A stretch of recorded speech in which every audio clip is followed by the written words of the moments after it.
So what's up sa mga kahombre ko dyan? Makagago, what's up man? Na naman nga pala to. At syempre mga kahombre ko, today is a very good day kasi finally atin ang matutunghayan ang the biggest!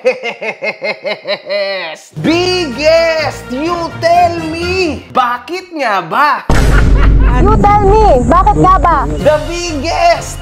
Magsosorry ka lang naman eh. Yun lang naman yun. Public apology lang. Hindi pa magawa. Magpa-public apology ka rin naman. Abangan! The biggest persona non grata sa Zambales! Miss Yana, the Lady Rider. Palakpakan ang pogi ng inangyari. Hombre ko, follow nyo rin ako sa Facebook page ko. Nasa part 2 na nga po tayo mga kahombre ko. This is quite a good mess para kay MG. Kasi meaning, makakapanggatas tayo infinitely mga kahombre ko. Meron tayong update at ito po yung mga update. Sa mga hindi nakasubaybay, si Yana ay isang motovlogger na nagkaroon ng isang heated road rage sa isang pickup driver. Dahil sa kagagawa nitong namakyu, napagkaalaman din natin na nagawa nitong aminin na wala siyang side mirror. May side mirror pa ako, wala! Dahil dito, nagkaroon ng sari-saring mga hate si Yana, from hate comments to ngayon na nakatanggap na siya ng pagkaban sa kanya sa isang lugar. At naalala nyo po, yung pick-up driver, kakasuhan po siya. Ayon, Yana, ikaw dapat ang tanungin ng mga netizens, ha? May pera ka ba para sa legal fees?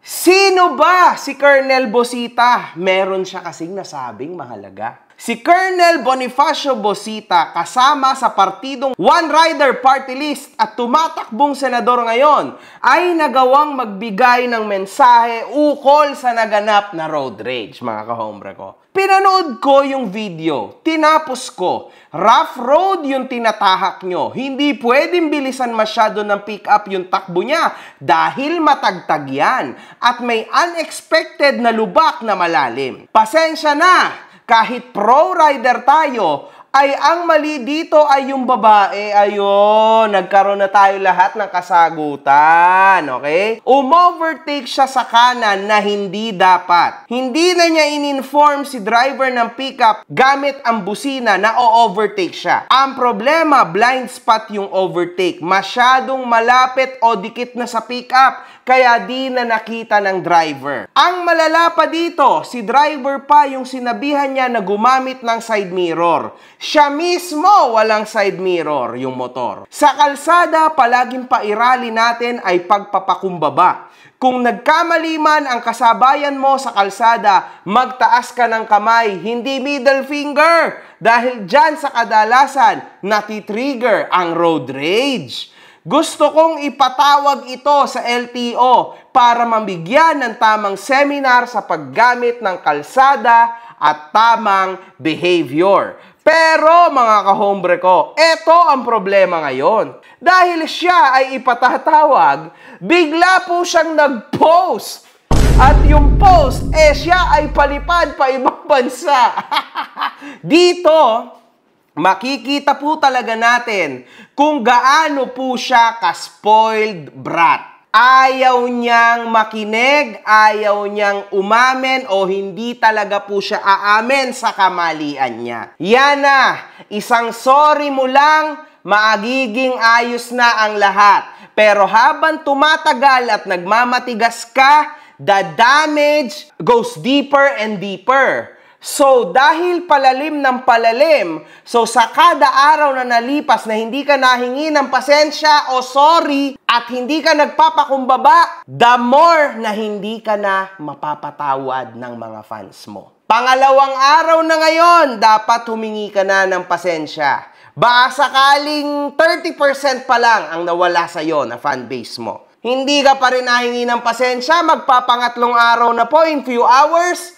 Bagong taon, bagong talpakan, meron o wala lang naman pipiliin nyo nasa link down below, nakapin. Try mo meron o wala lang naman pipiliin mo. Let's go! yari ka, baka nasa 80% na ang mawala sa'yo. Imagine ninyo mga kahombre ko, isinugal niya ang karir na binuo niya para lang sa kanyang istupido na mentalidad. O kaya sobrang tanga na mentalidad, sobrang ob-ob na mentalidad. Bakit mo to ginagawa para patunayan na tama ka at malakas ka? Hindi worth it. Kasi tandaan, tulad ng sabi ni Colonel Bosita, sa daan, dapat matutong magpakumbaba, lalo na at ikaw ang mali.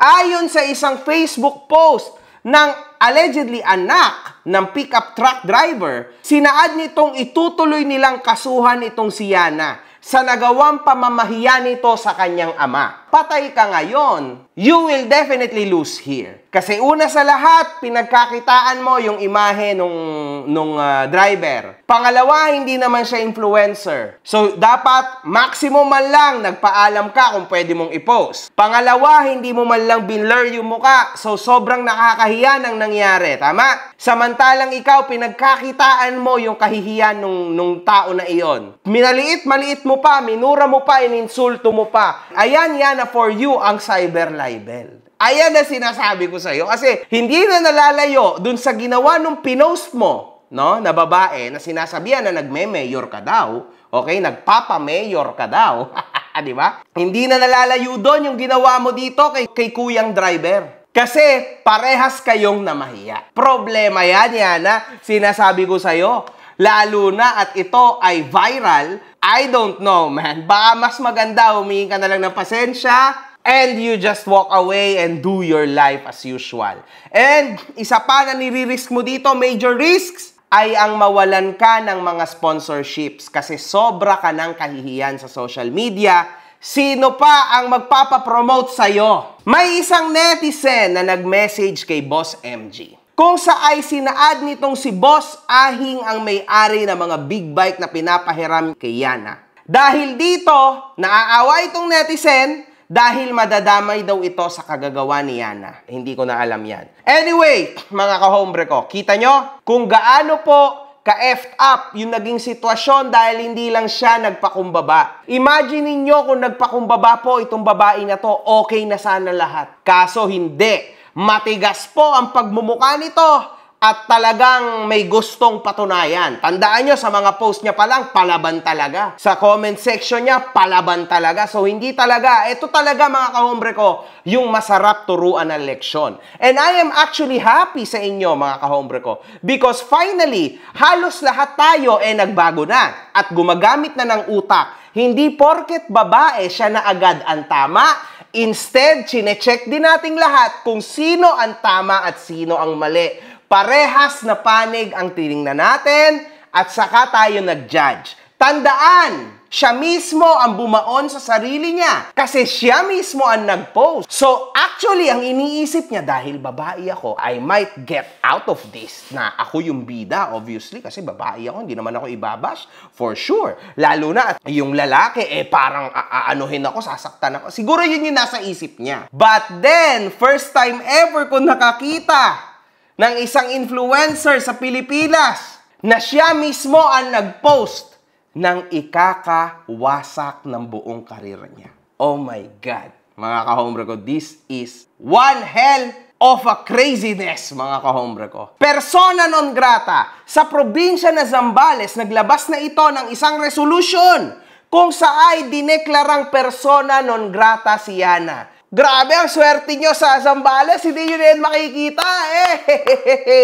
Resolution 2025-1469. Declaring Yana Motovlog persona non grata in the province of Zambales. Patay, hindi na po siya makakapasok sa Zambales. The Sangguniang Panlalawigan of Zambales has received numerous complaints regarding the action and behavior of Yana Motovlog. Same action and behavior have been deemed detrimental to the peace, order, and welfare of the province and its constituents. And the Sangguniang Panlalawigan finds it necessary to take appropriate action to protect the interests of the province and its people. Now therefore, be it resolved, as it is hereby resolved by the Sangguniang Panlalawigan of Zambales that Yana Motovlog is hereby declared persona non grata in the province of Zambales. Yana Motovlog is prohibited from entering the province of Zambales except for legitimate purposes as determined by provincial government. Any violation of this resolution shall be subject to the penalties provided by the law. Grabe, nakakatakot yun, ha? This resolution shall take effect immediately upon its approval. Grabe, mga kahombre ko, yung head of Zambales Cooperative po ang pumirma. So, wala na, mga kahombre ko. Starting from today, hindi na siya makakapasok sa napakagandang probinsya ng Zambales kung saan may napakagagandang trail. Yana! Humingi ka na lang ng pasensya. Public apology is the best thing you can do. Kasi hindi mag-work yung pagiging spoiled brat mo sa mga tao. Okay. Tapos na tayo sa ganyan. It's not gonna happen anymore. One love, good fucking vibes.